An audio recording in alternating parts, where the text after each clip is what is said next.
বছরের সবচেয়ে শ্রেষ্ঠ রাত হলো লাইলাতুল কদর, যেই রাতে আল্লাহ তাআলা বান্দার ভাগ্য ঠিক করেন।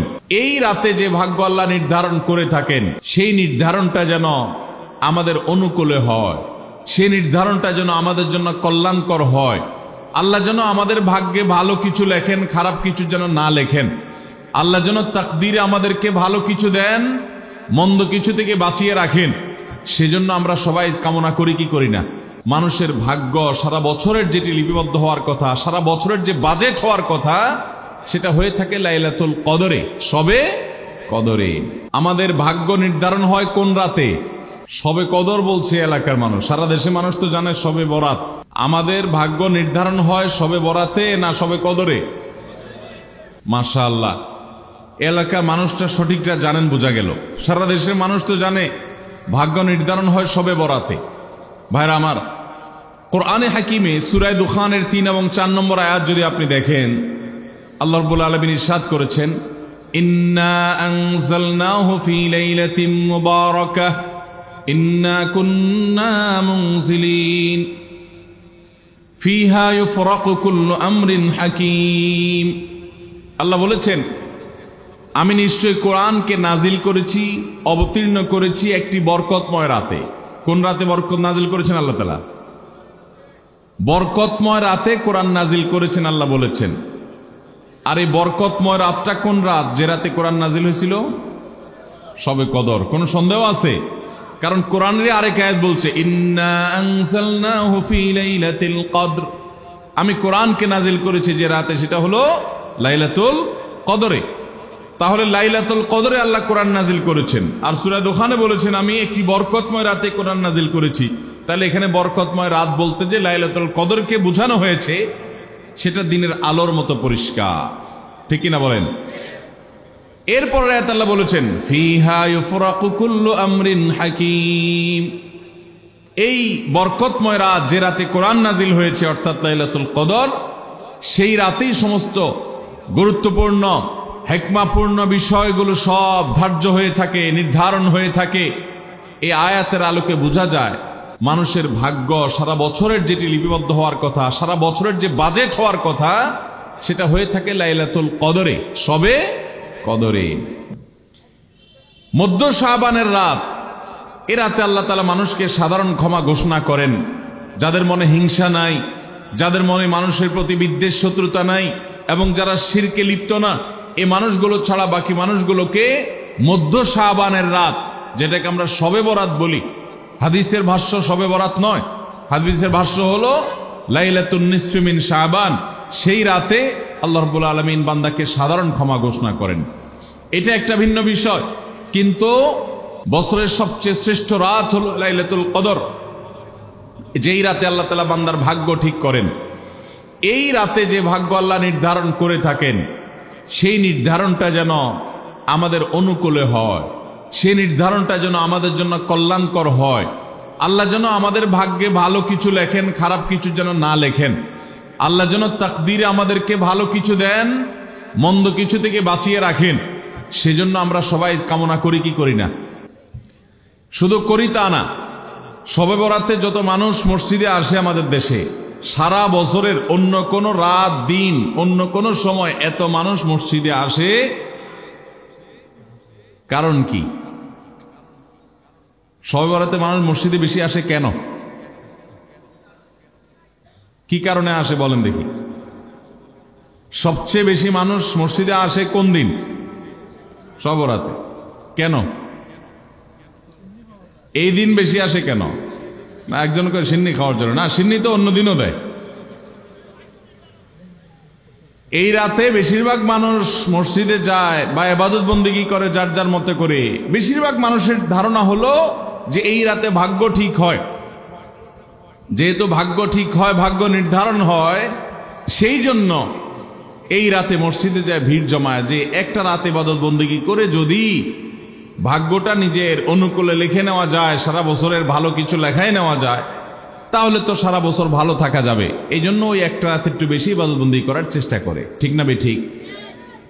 ভাইরা আমার, প্রথম কথা হলো ভাগ্য নির্ধারণ এই রাতে নয়, বরং লাইলাতুল কদরে হয়।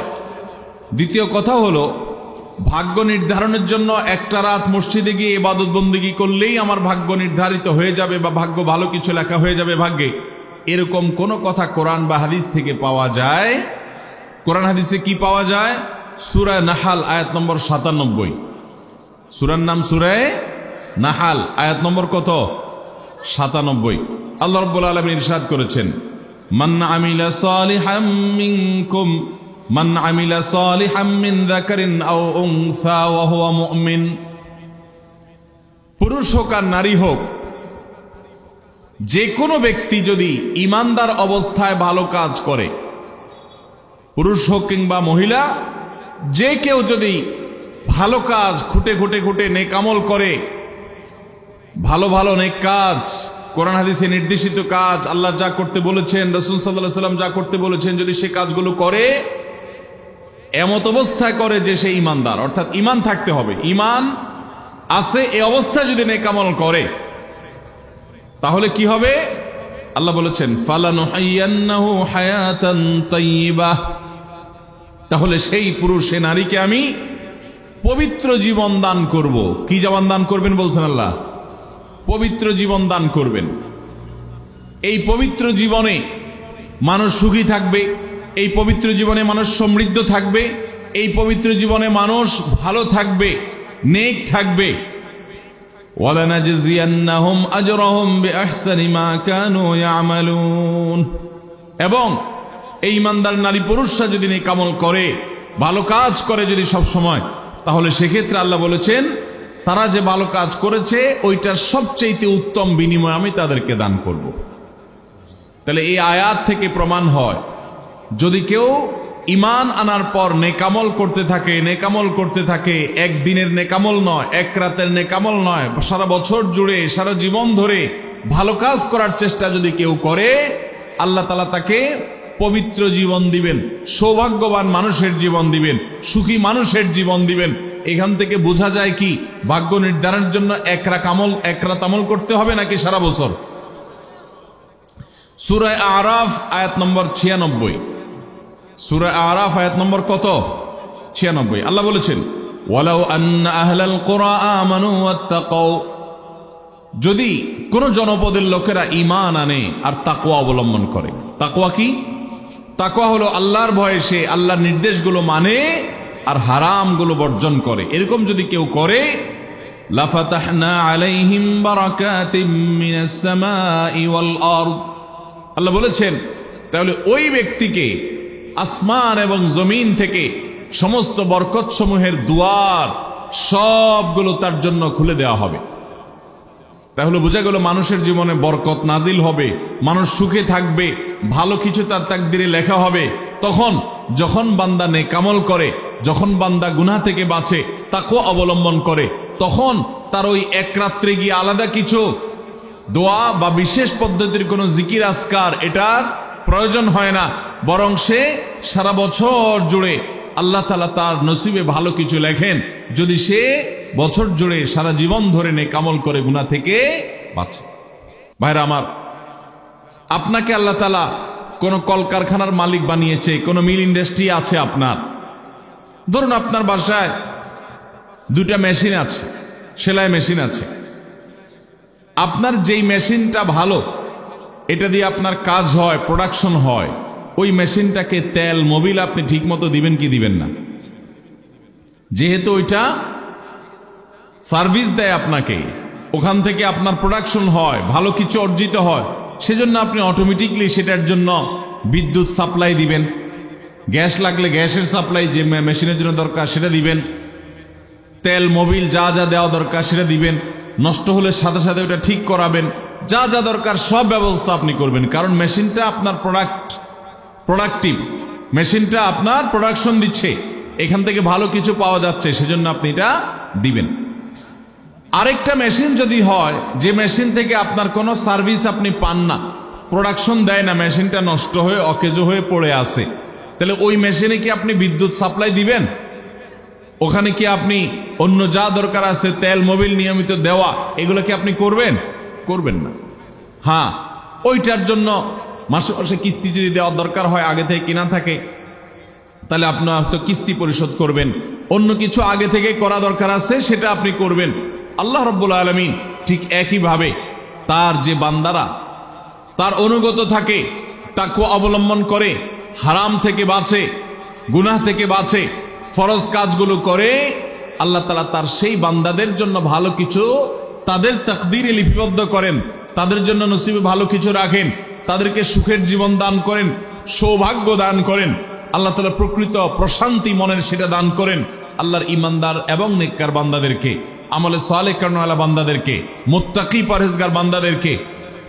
আর যারা আল্লাহর এই আনুগত্য করে না, যারা আল্লাহ রাব্বুল আলামিনের প্রতি ঈমান আনে না, যারা নেক আমল করে না, যারা তাকওয়া অবলম্বন করে না, এই মানুষগুলো তাদেরকে আল্লাহ তাআলা ওই দুনিয়াতে বেঁচে থাকার জন্য, দুনিয়া সিজনুল মুমিন ওয়া জান্নাতুল কাফির হাদিসে আসছে, দুনিয়া হলো ইমানদারের জন্য জেলখানা আর কাফিরের জন্য, ইমানদারের জন্য হলো জেলখানা আর কাফিরের জন্য জান্নাতের মতো যা খুশি করতে পারে। আল্লাহ তাআলা তাকে কিছু রিজিক দিয়ে বাঁচায় রাখেন, কিন্তু এই রিজিকের কোনো মূল্য আল্লাহর কাছে নাই।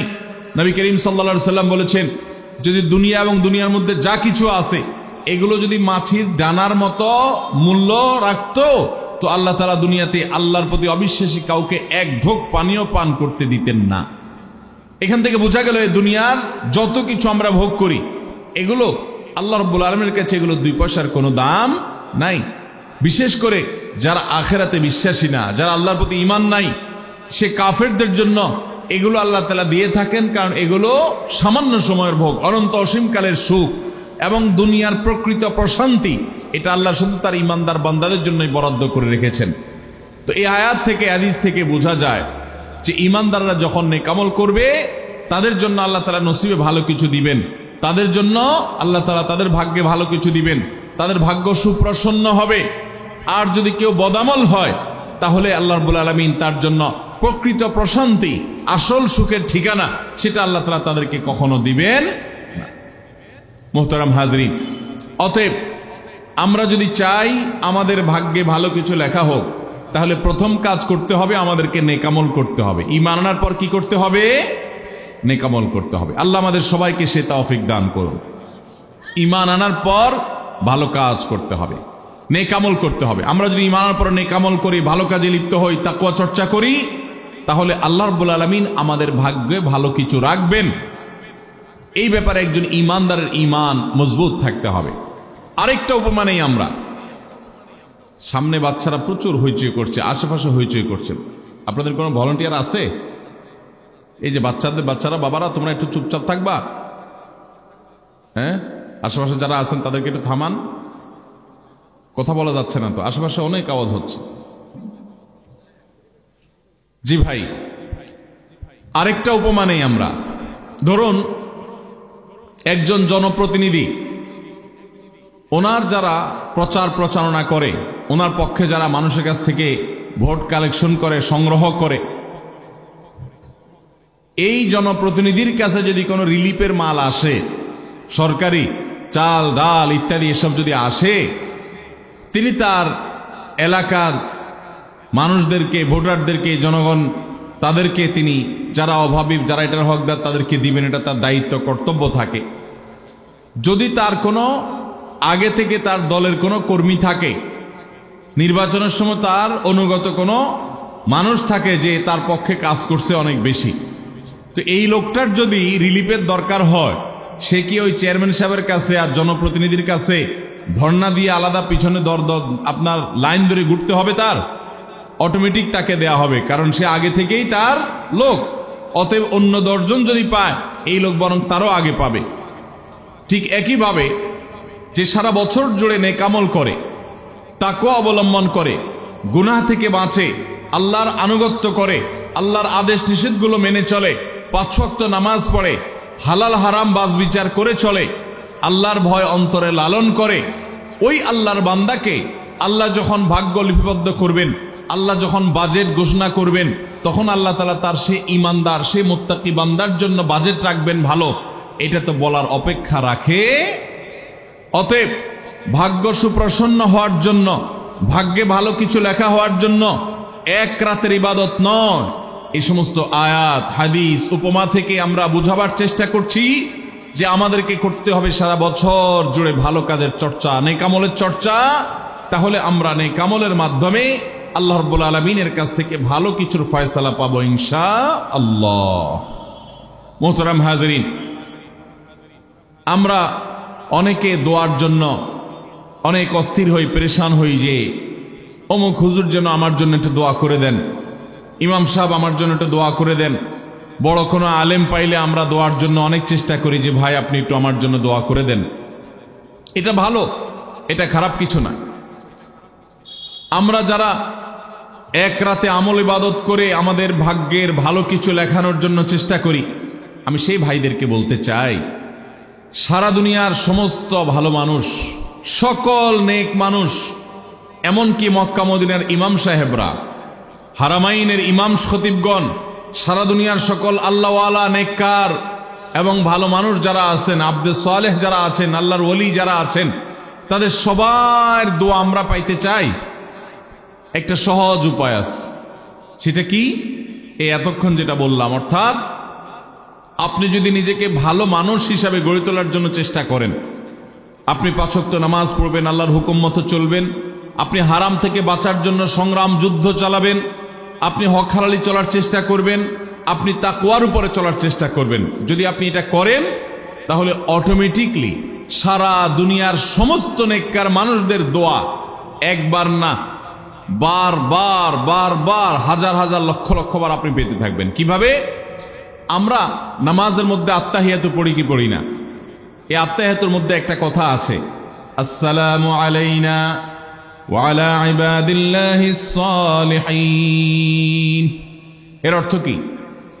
এর অর্থ হলো, হে আল্লাহ, নামাজের মধ্যে নামাজরত অবস্থা দোয়া, এখানে দোয়া করছে মুসল্লি, হে আল্লাহ আসসালামু আলাইনা, আল্লাহ আমার প্রতি শান্তি বর্ষিত হোক, আমাদের প্রতি শান্তি বর্ষিত হোক, ওয়া আলা ইবাদিল্লাহিস সালিহিন, এবং আল্লাহর যত নেককার বান্দা আছে সারা পৃথিবীতে, সারা দুনিয়াতে যত নেককার বান্দা আল্লাহর আছে, যারা ভালো কাজ করার চেষ্টা করে, যারা হক হালালি চলার চেষ্টা করে, যারা হারাম উপার্জন করে না, যারা হারাম জিনিস দেখে না, হারাম জিনিস ধরে না, হারাম খায় না, হারাম কথা বলে না, হারাম জায়গায় যায় না, হারাম কাজ করে না, 5 ওয়াক্ত নামাজ পড়ে, যাকাত ফরজ হলে যাকাত দেয়, হজ ফরজ হলে হজ করে, রমজান আসলে রোজা রাখে, সকল ফরজ কাজগুলো করে, এক কথায় কোরআন হাদিসকে মেনে চলার চেষ্টা করে যারা, তার জীবনের অক্ষরে অক্ষরে প্রতিটা পদক্ষেপে, এদেরকে বলা হয় নেককার বান্দা।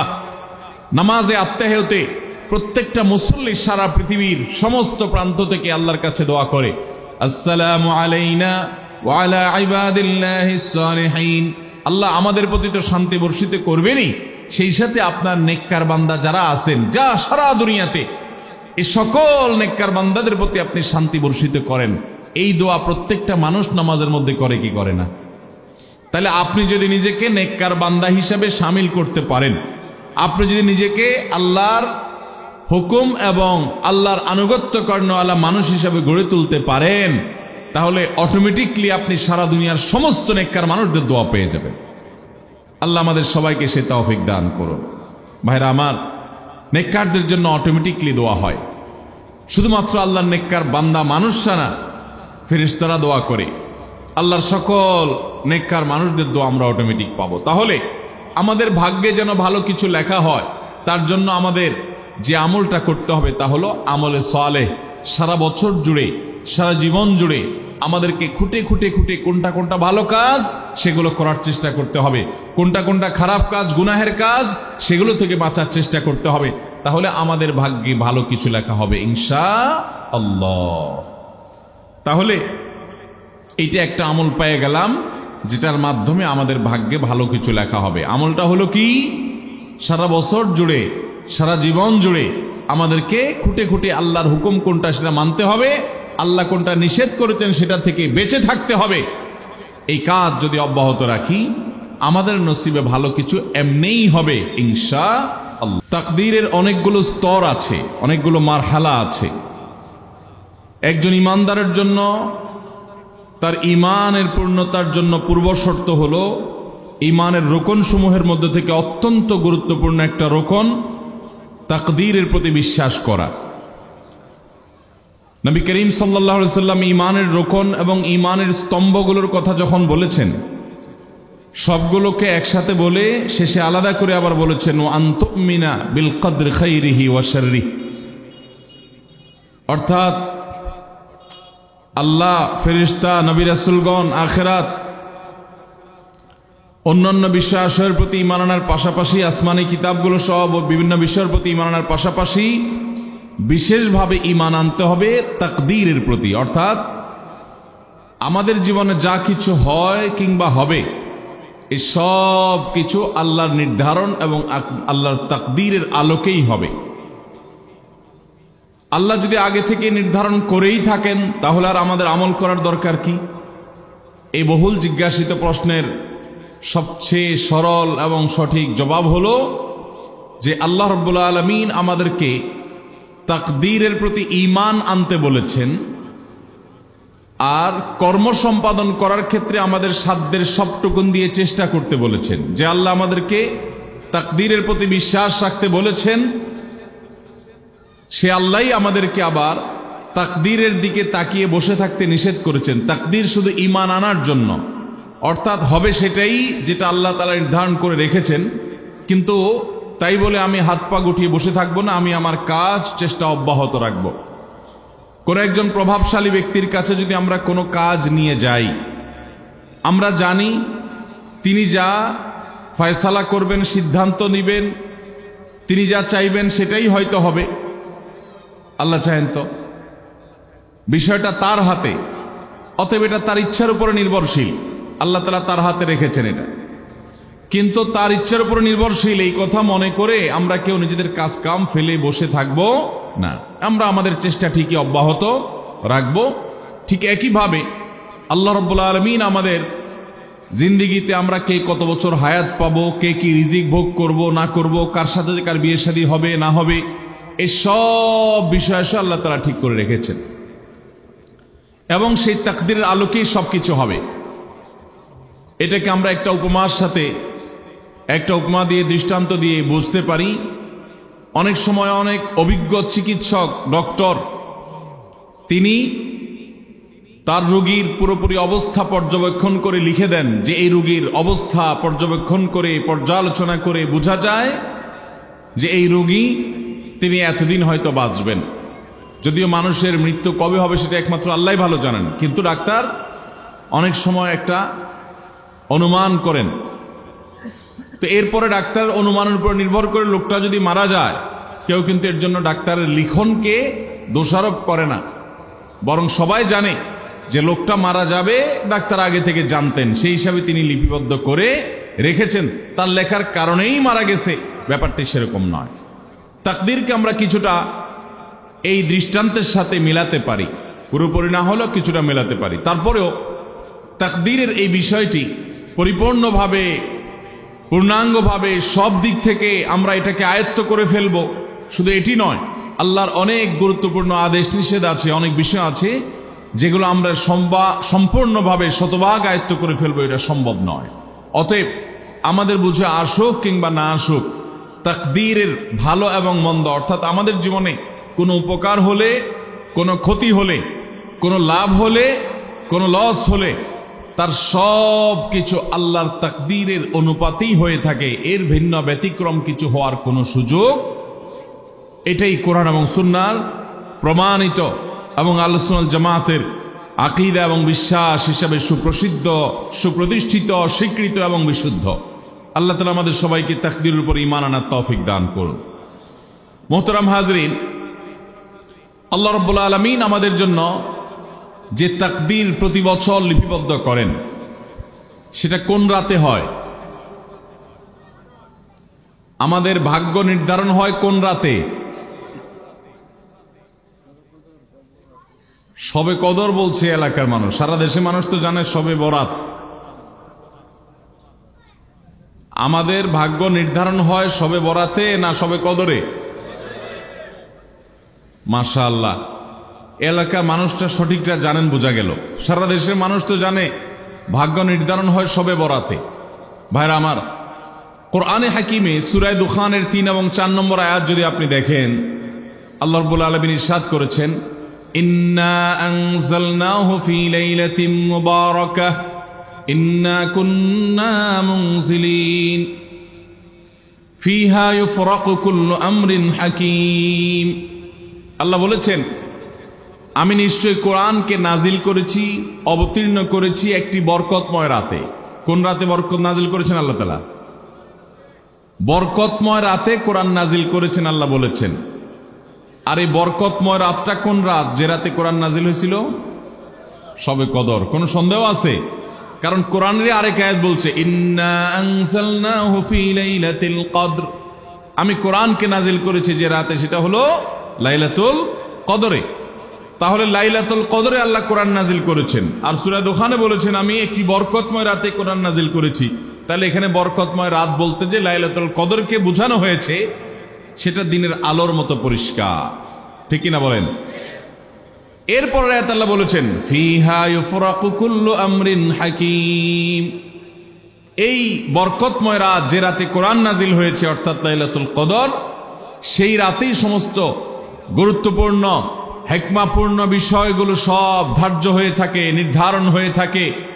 এই আয়াতের আলোকে বোঝা যায় মানুষের ভাগ্য সারা বছরের যেটি লিপিবদ্ধ হওয়ার কথা, সারা বছরের যে বাজেট হওয়ার কথা, সেটা হয়ে থাকে লাইলাতুল কদরে, সবে কদরে।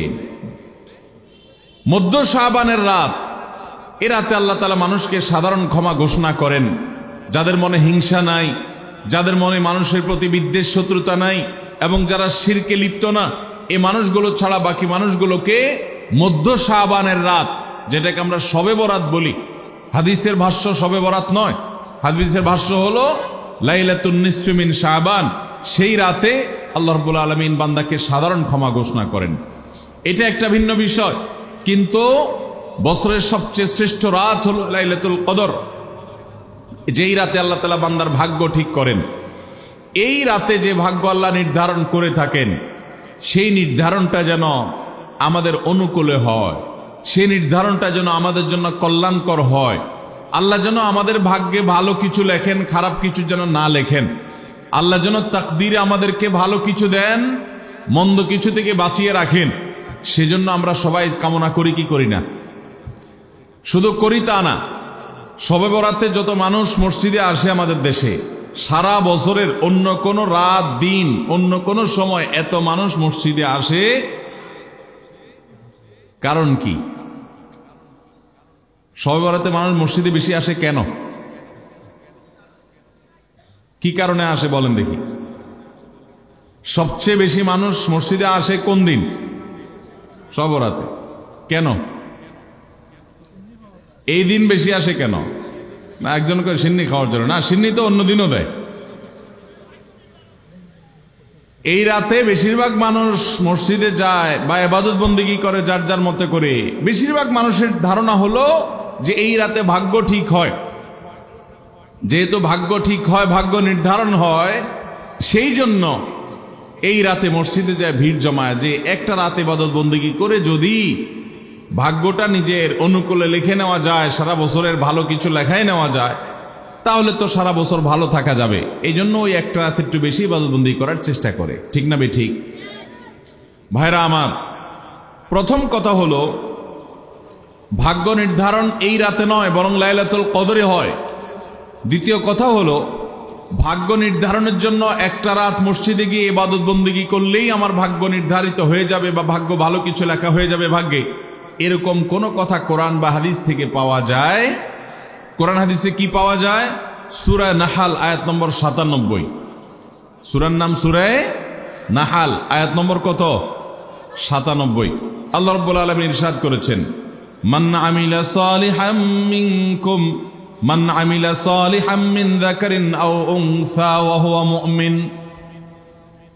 পুরুষ হোক আর নারী হোক, যে কোনো ব্যক্তি যদি ঈমানদার অবস্থায় ভালো কাজ করে, পুরুষ হোক কিংবা মহিলা, যে কেউ যদি ভালো কাজ খুঁটে খুঁটে খুঁটে নেক আমল করে, ভালো ভালো নেক কাজ, কোরআন হাদিসে নির্দেশিত কাজ, আল্লাহ যা করতে বলেছেন, রাসূল সাল্লাল্লাহু আলাইহি ওয়াসাল্লাম যা করতে বলেছেন, যদি সে কাজগুলো করে, এমত অবস্থায় করে যে সে ঈমানদার, অর্থাৎ ঈমান থাকতে হবে, ঈমান আছে এই অবস্থায় যদি নেক আমল করে, তাহলে কি হবে?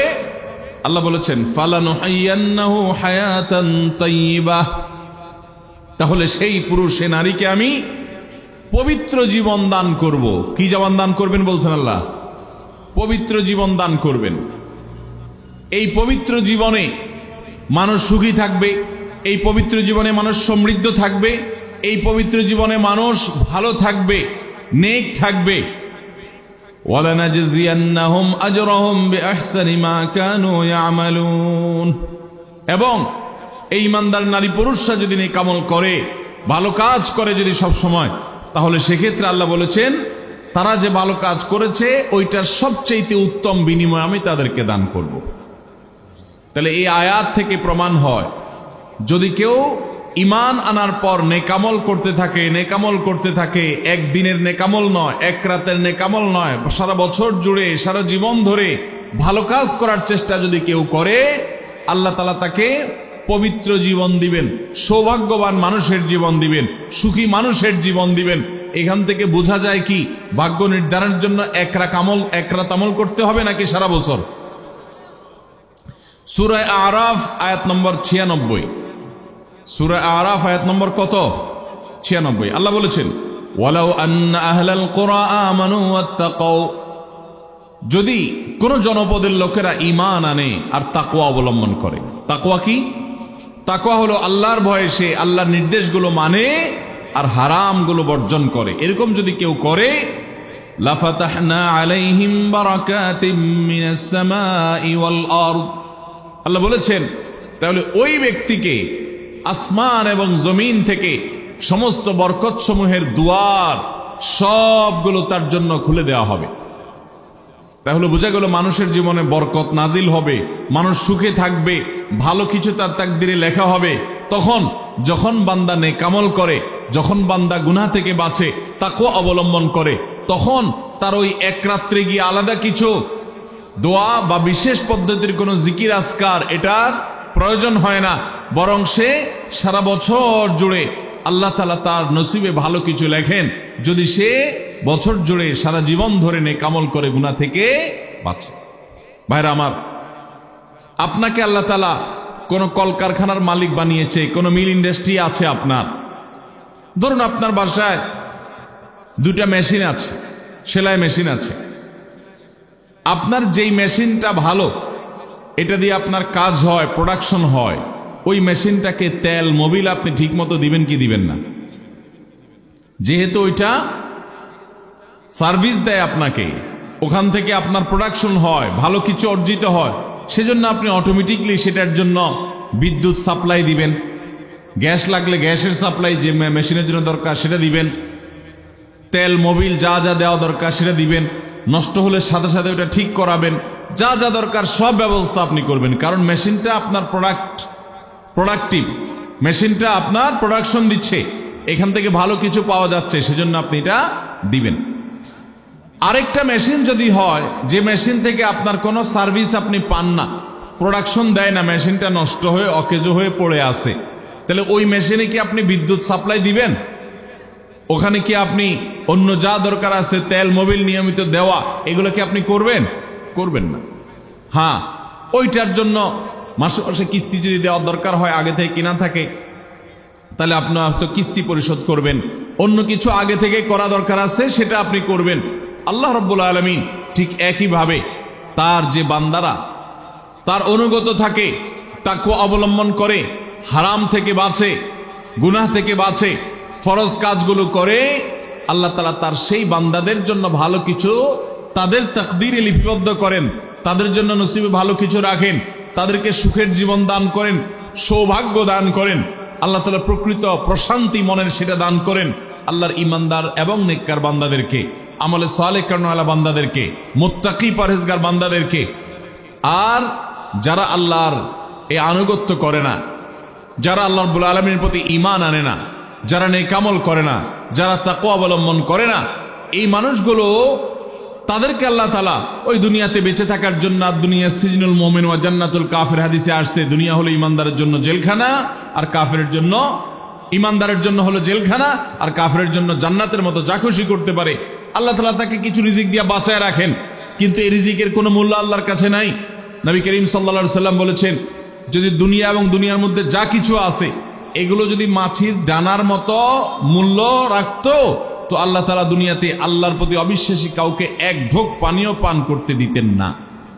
এখান থেকে বোঝা গেল এই দুনিয়ার যত কিছু আমরা ভোগ করি এগুলো আল্লাহ রাব্বুল আলামিনের কাছে এগুলো 2 পয়সার কোনো দাম নাই।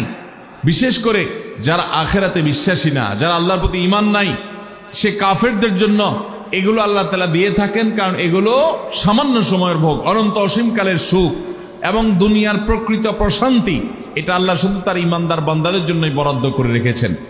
তো এই আয়াত থেকে, হাদিস থেকে বোঝা যায় যে ঈমানদাররা যখন নেক আমল করবে তাদের জন্য আল্লাহ তাআলা নসিবে ভালো কিছু দিবেন, তাদের জন্য আল্লাহ তাআলা তাদের ভাগ্যে ভালো কিছু দিবেন, তাদের ভাগ্য সুপ্রসন্ন হবে। আর যদি কেউ বদামল হয় তাহলে আল্লাহ রাব্বুল আলামিন তার জন্য প্রকৃত প্রশান্তি, আসল সুখের ঠিকানা, সেটা আল্লাহ তাআলা তাদেরকে কখনো দিবেন না। মুহতারাম হাজরিন, অতএব আমরা যদি চাই আমাদের ভাগ্যে ভালো কিছু লেখা হোক, তাহলে প্রথম কাজ করতে হবে, আমাদেরকে নেক আমল করতে হবে। ঈমান আনার পর কি করতে হবে? নেক আমল করতে হবে। আল্লাহ আমাদের সবাইকে সে তৌফিক দান করুন। ঈমান আনার পর ভালো কাজ করতে হবে, নেক আমল করতে হবে। আমরা যদি ঈমান আনার পর নেক আমল করি, ভালো কাজে লিপ্ত হই, তাকওয়া চর্চা করি, তাহলে আল্লাহ রাব্বুল আলামিন আমাদের ভাগ্যে ভালো কিছু রাখবেন। এই ব্যাপারে একজন ঈমানদারের ঈমান মজবুত থাকতে হবে। আরেকটা উপমা নেই আমরা, সামনে বাচ্চারা প্রচুর হইচই করছে, আশেপাশে হইচই করছে, আপনাদের কোনো ভলান্টিয়ার আছে? এই যে বাচ্চারা, বাবারা তোমরা একটু চুপচাপ থাকবা, হ্যাঁ? আশেপাশে যারা আছেন তাদেরকে একটু থামান, কথা বলা যাচ্ছে না তো, আশেপাশে অনেক আওয়াজ হচ্ছে। জি ভাই, আরেকটা উপমা নেই আমরা। ধরুন একজন জনপ্রতিনিধি, ওনার যারা প্রচার প্রচারণা করে, ওনার পক্ষে যারা মানুষের কাছ থেকে ভোট কালেকশন করে, সংগ্রহ করে, এই জনপ্রতিনিধির কাছে যদি কোনো রিলিফের মাল আসে, সরকারি চাল ডাল ইত্যাদি এসব যদি আসে, তিনি তার এলাকার মানুষদেরকে, ভোটারদেরকে, জনগণ তাদেরকে তিনি, যারা অভাবী, যারা এটার হকদার, তাদেরকে দিবেন, এটা তার দায়িত্ব, কর্তব্য থাকে। যদি তার কোনো আগে থেকে তার দলের কোনো কর্মী থাকে, নির্বাচনের সময় তার অনুগত কোনো মানুষ থাকে যে তার পক্ষে কাজ করছে অনেক বেশি, তো এই লোকটার যদি রিলিফের দরকার হয়, সে কি ওই চেয়ারম্যান সাহেবের কাছে আর জনপ্রতিনিধির কাছে ধর্ণা দিয়ে আলাদা পিছনে আপনার লাইন ধরে ঘুরতে হবে? তার অটোমেটিক তাকে দেয়া হবে, কারণ সে আগে থেকেই তার লোক। অতএব অন্য 10 জন যদি পায়, এই লোক বরং তারও আগে পাবে। ঠিক একইভাবে যে সারা বছর জুড়ে নেক আমল করে, তাকওয়া অবলম্বন করে, গুনাহ থেকে বাঁচে, আল্লাহর আনুগত্য করে, আল্লাহর আদেশ নিষেধগুলো মেনে চলে, 5 ওয়াক্ত নামাজ পড়ে, হালাল হারাম বাজ বিচার করে চলে, আল্লাহর ভয় অন্তরে লালন করে, ওই আল্লাহর বান্দাকে আল্লাহ যখন ভাগ্য লিপিবদ্ধ করবেন, আল্লাহ যখন বাজেট ঘোষণা করবেন, তখন আল্লাহ তাআলা তার সে ঈমানদার, সে মুত্তাকি বান্দার জন্য বাজেট রাখবেন ভালো, এটা তো বলার অপেক্ষা রাখে। অতএব ভাগ্য সুপ্রসন্ন হওয়ার জন্য, ভাগ্যে ভালো কিছু লেখা হওয়ার জন্য এক রাতের ইবাদত নয়, এই সমস্ত আয়াত, হাদিস, উপমা থেকে আমরা বুঝাবার চেষ্টা করছি যে আমাদেরকে করতে হবে সারা বছর জুড়ে ভালো কাজের চর্চা, নেক আমলের চর্চা। তাহলে আমরা নেক আমলের মাধ্যমে আল্লাহ রাব্বুল আলামিনের কাছ থেকে ভালো কিছুর ফয়সালা পাবো ইনশাআল্লাহ। মুহতারাম হাজরিন, আমরা অনেকে দোয়ার জন্য অনেক অস্থির হই, পেরেশান হই যে অমুক হুজুর যেন আমার জন্য একটু দোয়া করে দেন, ইমাম সাহেব আমার জন্য একটু দোয়া করে দেন। বড় কোনো আলেম পাইলে আমরা দোয়ার জন্য অনেক চেষ্টা করি যে ভাই আপনি একটু আমার জন্য দোয়া করে দেন। এটা ভালো, এটা খারাপ কিছু না। আমরা যারা এক রাতে আমল ইবাদত করে আমাদের ভাগ্যের ভালো কিছু লেখানোর জন্য চেষ্টা করি, আমি সেই ভাইদেরকে বলতে চাই, সারা দুনিয়ার সমস্ত ভালো মানুষ, সকল নেক মানুষ, এমনকি মক্কা মদিনার ইমাম সাহেবরা, হারামাইনের ইমাম খতিবগণ, সারা দুনিয়ার সকল আল্লাহওয়ালা, নেককার এবং ভালো মানুষ যারা আছেন, আব্দে সালেহ যারা আছেন, আল্লাহর ওলি যারা আছেন, তাদের সবার দোয়া আমরা পাইতে চাই। একটা সহজ উপায় আছে, সেটা কি?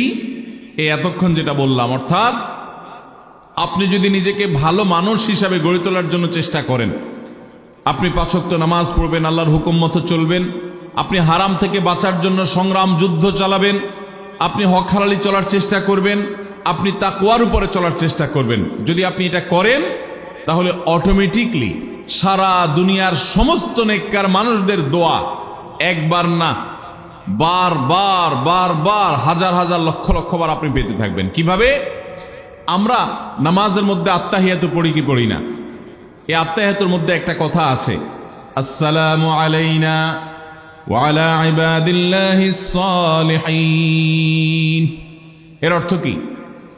এর অর্থ হলো, হে আল্লাহ, নামাজের মধ্যে নামাজরত অবস্থা দোয়া, এখানে দোয়া করছে মুসল্লি, হে আল্লাহ আসসালামু আলাইনা, আল্লাহ আমার প্রতি শান্তি বর্ষিত হোক, আমাদের প্রতি শান্তি বর্ষিত হোক, ওয়া আলা ইবাদিল্লাহিস সালিহিন, এবং আল্লাহর যত নেককার বান্দা আছে সারা পৃথিবীতে, সারা দুনিয়াতে যত নেককার বান্দা আল্লাহর আছে, যারা ভালো কাজ করার চেষ্টা করে, যারা হক হালালি চলার চেষ্টা করে, যারা হারাম উপার্জন করে না, যারা হারাম জিনিস দেখে না, হারাম জিনিস ধরে না, হারাম খায় না, হারাম কথা বলে না, হারাম জায়গায় যায় না, হারাম কাজ করে না, 5 ওয়াক্ত নামাজ পড়ে, যাকাত ফরজ হলে যাকাত দেয়, হজ ফরজ হলে হজ করে, রমজান আসলে রোজা রাখে, সকল ফরজ কাজগুলো করে, এক কথায় কোরআন হাদিসকে মেনে চলার চেষ্টা করে যারা, তার জীবনের অক্ষরে অক্ষরে প্রতিটা পদক্ষেপে, এদেরকে বলা হয় নেককার বান্দা।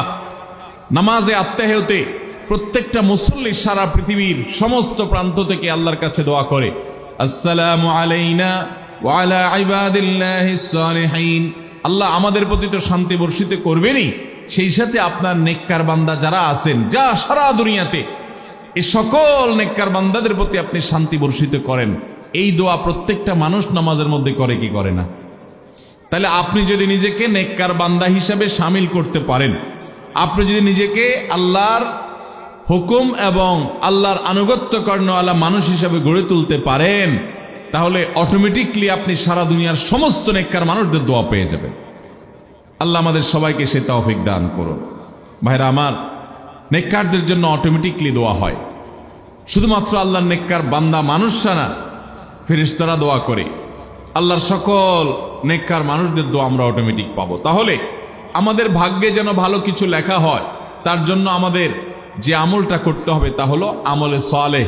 সারা বছর জুড়ে, সারা জীবন জুড়ে আমাদেরকে খুঁটে খুঁটে খুঁটে কোনটা কোনটা ভালো কাজ সেগুলো করার চেষ্টা করতে হবে, কোনটা কোনটা খারাপ কাজ, গুনাহের কাজ, সেগুলো থেকে বাঁচার চেষ্টা করতে হবে।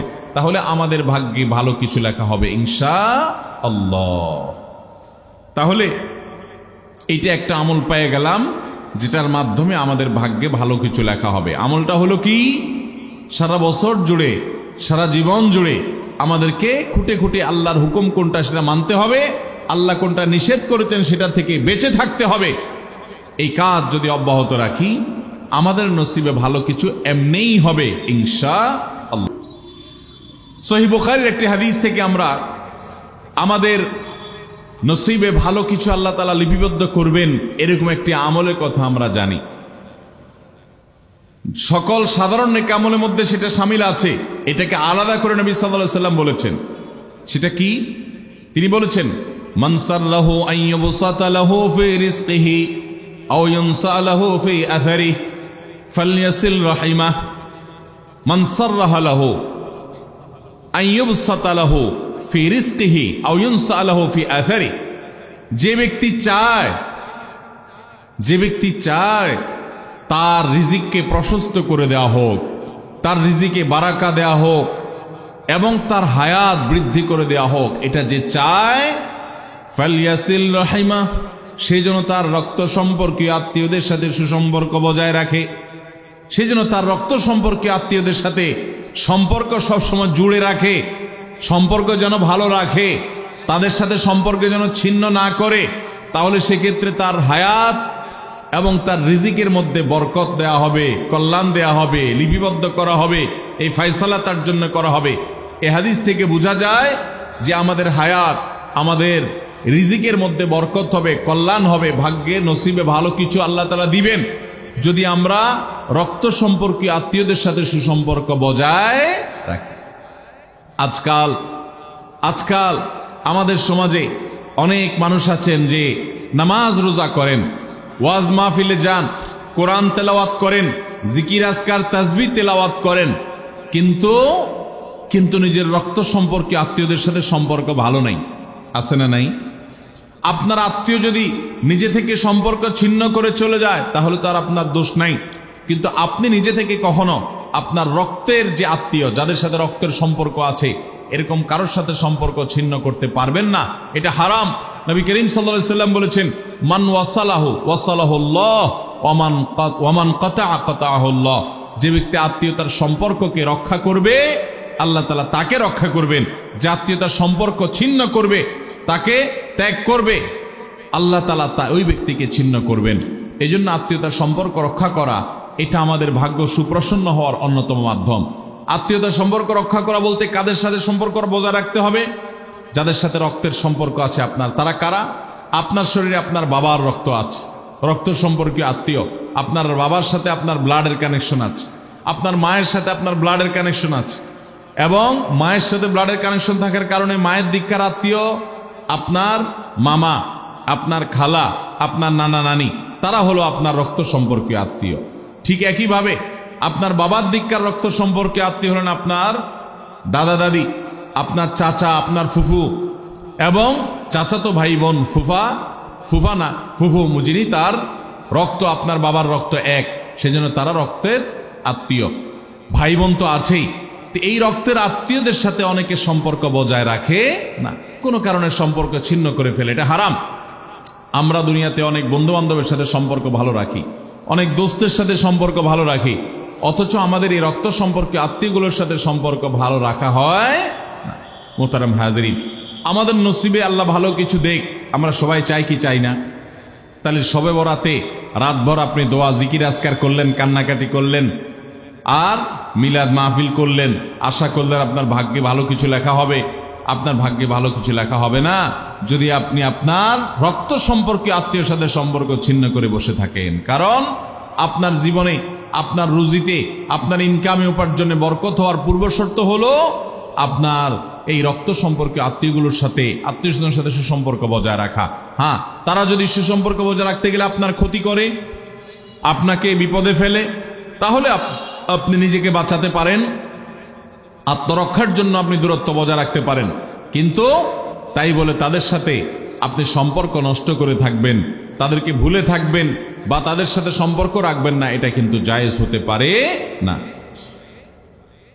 ইংল্যান্ডের একটা ইউনিভার্সিটির একটা জরিপের কথা অনলাইনে আমি একবার দেখেছিলাম। এটার উপর একটা প্রতিবেদন দেখেছিলাম যে একটা নামকরা বিশ্ববিদ্যালয়, তারা বিশ্ববিদ্যালয়ের ছাত্রদের মধ্যে একটা সার্ভে তারা চালিয়েছিলেন। তারা দেখতে চেয়েছেন যে ছাত্রদের মধ্যে কারা বেশি হায়াত পায় আর কারা কম পায়। যারা বেশি হায়াত পায় তাদের মধ্যে বৈশিষ্ট্য কি আছে, যারা কম পায় তাদের মধ্যে কোন বৈশিষ্ট্যের অভাব আছে। তো এটা নিয়ে দীর্ঘ অনেক বছরের একটা জরিপ তারা চালিয়েছেন, একটা নিরীক্ষা তারা চালিয়েছেন। সেই নিরীক্ষায় দেখা গেল যে যেই ছাত্ররা দীর্ঘদিন পর্যন্ত হায়াত পেয়েছেন এবং তারা অনেক দিন দুনিয়াতে বেঁচেছেন, তাদের বেশিরভাগই দেখা গেছে, সবাই না, বেশিরভাগই দেখা গেছে যে তারা সাধারণত তাদের পারিবারিক এবং আত্মীয় স্বজন, বন্ধু বান্ধব, অন্যদের সাথে হাসি খুশি, অর্থাৎ মানুষের সাথে সম্পর্ক বজায় রাখছে। আর যারা সম্পর্ক বজায় রাখে নাই, এই মানুষগুলো তাদের তুলনামূলকভাবে প্রথম গ্রুপের চাইতে তারা অনেক আগে দুনিয়া থেকে চলে গেছেন, অনেক আগে তারা মারা গেছেন। এটা প্রত্যেকটা ব্যক্তির ক্ষেত্রে আলাদা আলাদা করে খাটানো যাবে না, এটা একটা টোটাল জরিপের ফসল। তো এই জরিপ প্রমাণ করে নবী করিম সাল্লাল্লাহু আলাইহি ওয়াসাল্লাম যে বলেছেন, যারা রক্ত সম্পর্কের আত্মীয়গুলোর সাথে সুসম্পর্ক বজায় রাখে তাদের হায়াতে এবং রিজিকে বরকত দেওয়া হয়। এই জরিপের রিপোর্টও সেটা সত্যতাকে প্রমাণ করে। আল্লাহ তাআলা আমাদের সবাইকে আমাদের আত্মীয় স্বজনের সাথে সুসম্পর্ক বজায় রাখার তৌফিক দান করুন।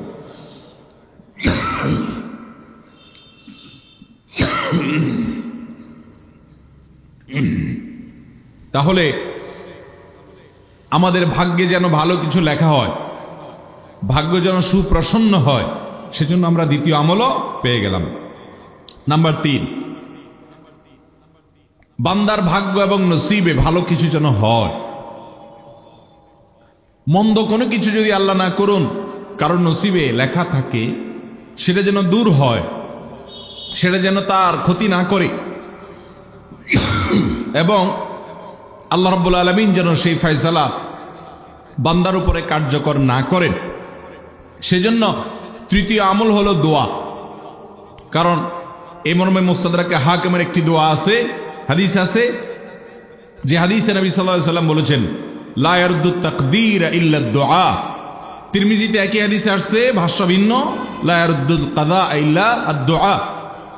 বান্দার তাকদীর, বান্দার ভাগ্য, এটা কোনো কিছু পরিবর্তন করতে পারে না। অন্য এক হাদিসে আসছে, আল্লাহ যা ফয়সালা করেন সেটা আর পরিবর্তন করেন না।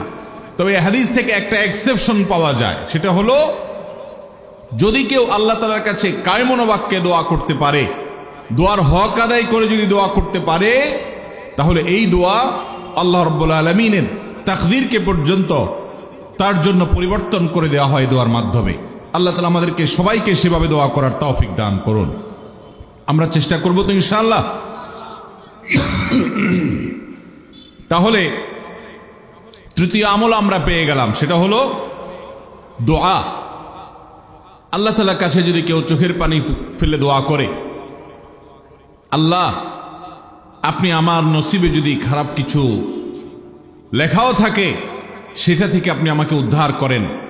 যদি কেউ দোয়ার হক আদায় করে দোয়া করতে পারে, দোয়া কবুলের জায়গাগুলোতে দোয়া করতে পারে, যথাযথভাবে দোয়া করতে পারে, দোয়ার শর্ত পূরণ করে দোয়া করতে পারে, কায়মনোবাক্যে দোয়া করতে পারে, চোখের পানি ফেলে দোয়া করতে পারে, দোয়া এত বড় অস্ত্র, দোয়া এত বড় মাধ্যম, দোয়া এত বড় একটা উপায় যে এটা দিয়ে আল্লাহর লিখন, আল্লাহর তাকদীর, এটা আল্লাহর কাছ থেকে পরিবর্তন করিয়ে আনা যায় এই দোয়ার মাধ্যমে। অথচ এই দোয়াও আমরা বেশি মানুষ করতে পারি না। আমরা হুজুরদের দিকে চায় থাকি যে হুজুরদের সাথে আমরা শুধু আমিন আমিন বলবো, নিজেরা আল্লাহর কাছে দোয়া করবো এটা আমরা জানি না। অথচ আল্লাহ বলেছেন, উদউনি আস্তাজিব লাকুম, তোমরা আমার কাছে দোয়া করো, আমি তোমাদের দোয়া কবুল করব। অতএব ভাইরা আমার, আমরা আল্লাহ রাব্বুল আলামিনের কাছে আমাদের ভাগ্যে যেন ভালো কিছু লেখা হয়, সেজন্য আল্লাহর কাছে বেশি বেশি করে দোয়া করব। এবং আমাদের তাকদীরে যদি কোনো ক্ষতিকর কিছু থাকে তো সেটা যেন আমাদের ক্ষতি না করে আল্লাহ রাব্বুল আলামিন যেন আমাদের প্রতি রহম করেন, এই মর্মে আমরা যদি দোয়া করি তো দোয়ার মাধ্যমে আল্লাহ তাআলা তাকদীরও পরিবর্তন করে। অবশ্য তাকদীরের মধ্যে দুইটা প্রকার আছে, একটা তাকদীরে মুবরাম আর একটা তাকদীরে গায়রে মুবরাম। তাকদীরে গায়রে মুবরাম যেটা, সেটা তাকদীর দোয়ার মাধ্যমে ফয়সালা আল্লাহ পরিবর্তন করেন। মুবরাম যেটা পরিবর্তন করেন না, অর্থাৎ যেটা চূড়ান্ত করেছেন আল্লাহ তাআলা আগে থেকে, সেটা পরিবর্তন করেন না। তবে বান্দার হায়াতের ক্ষেত্রে কোন কোন হাদিস থেকে জানা যায় আল্লাহ রাব্বুল আলামিন কোন নেক আমলের ফলে দোয়ার মাধ্যমে আল্লাহ রাব্বুল আলামিন অনেক সময় সেটাতে পরিবর্তন করেন এবং সেটাতে বারাকা দান করেন। অতএব আমাদেরকে তাকদীর বা ভাগ্য যেন সুপ্রসন্ন হয়, আমাদের নসিব যেন ভালো হয়, আল্লাহ যেন ভালো কিছু দান করেন, সেই জন্য শবে বরাতে রাত ভরে ইবাদত বন্দিগি এই জন্য নয়, বরং আমাদের ভাগ্যে ভালো কিছু হওয়ার জন্য বছর জুড়ে আমাদেরকে নেক আমল করতে হবে। এক রাত ইবাদত বন্দি করলেন, সারা বছর কোন নফল নামাজ, ফরজ নামাজ, অন্যান্য ফরজ কাজ করলেন না, আর আপনি আশা করলেন যে আল্লাহ আপনার জন্য ভাগ্যে ভালো কিছু লিখে দিবে, এটা সঠিক নয়। আর ভাগ্যের নির্ধারণটা মূলত লাইলাতুল কদর, এটি বোঝা যায় সূরা দুখান থেকে, অন্যান্য সূরা থেকে। অতএব আমাদের সবাইকে আমাদের ভাগ্যে ভালো কিছু লেখার জন্য বেশি বেশি আমাদের 5 ওয়াক্ত ফরজ নামাজ সহ আল্লাহর সমস্ত ফরজ বিধানগুলো মেনে চলতে হবে, হারাম এবং গুনাহের কাজগুলো থেকে বেঁচে চলতে হবে, এবং সেই সাথে আমাদের সবাইকে বেশি বেশি করে, বিশেষ করে নেককারদের কাতারে শামিল হতে হবে। আমি যত বেশি নেককার হতে পারবো, ওই যে নামাজে আত্মেহাতের মধ্যে নেককারদের দোয়া পাবো, আমার প্রতি শান্তি আল্লাহর এমনি বর্ষিত হবে। এবং দ্বিতীয় আমল হলো বেশি বেশি করে আত্মীয় স্বজন, রক্ত সম্পর্কীয় যারা, তাদের সাথে বিশেষভাবে সুসম্পর্ক বজায় রাখতে হবে। সম্পর্ক নষ্ট করা যাবে না, সম্পর্ক ছিন্ন করা যাবে না। এবং তৃতীয় আমল হলো বেশি বেশি দোয়া করতে হবে। এই তিনও আমল যখন আমরা একযোগে চালাবো, একদিক থেকে সাধারণ সব নেক আমল করব, বিশেষভাবে আমি আত্মীয় স্বজনের সাথে সম্পর্ক বজায় রাখার চেষ্টা করব, এবং আল্লাহর কাছে দোয়ার আমলটা বেশি বেশি করব, বরকত নাজিল হওয়ার মতো কাজগুলো বেশি বেশি করব, ইনশাআল্লাহ আল্লাহ রাব্বুল আলামিন আমার নসিবে ভালো কিছু দিবেন এবং মন্দ কিছু থেকে আমাকে বাঁচাবেন।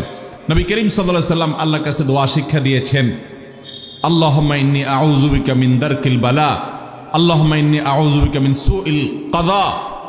আল্লাহ, আপনার কাছে আমার ভাগ্যের ক্ষতি থেকে আমি আপনার কাছে পানা চাই। অর্থাৎ আমার তাকদীরে কাজার মধ্যে যদি কোনো ক্ষতিকর কিছু আপনি লিখে থাকেন, তাহলে সেই সুউল কাযা এটা থেকে আমি আপনার কাছে পানা চাই। অতএব এই মর্মে আল্লাহর কাছে যত বেশি আমরা দোয়া করব, আল্লাহ রাব্বুল আলামিন আমাদেরকে তত বেশি হেফাজত করবেন। আল্লাহ তাআলা আমাদের নসিবে দুনিয়া এবং আখিরাতে, ইহকালে এবং পরকালে ভালো কিছু লেখেন। আমাদের নসিবে যেন ভালো কিছু হয়, সেই তৌফিক আল্লাহ তাআলা আমাদেরকে দান করেন। আমরা সবাই আমলগুলো করব তো ইনশাআল্লাহ। আল্লাহ আমাকে আপনাকে আমাদের সবাই আমলের তৌফিক দান করুন। জাযাকুমুল্লাহু খায়রা ওয়া আখিরু দাওয়ানা আনিল হামদুলিল্লাহি রাব্বিল আলামিন। আমি কিছু সময় প্রশ্ন উত্তর দিয়ে ইনশাআল্লাহ শেষ করব।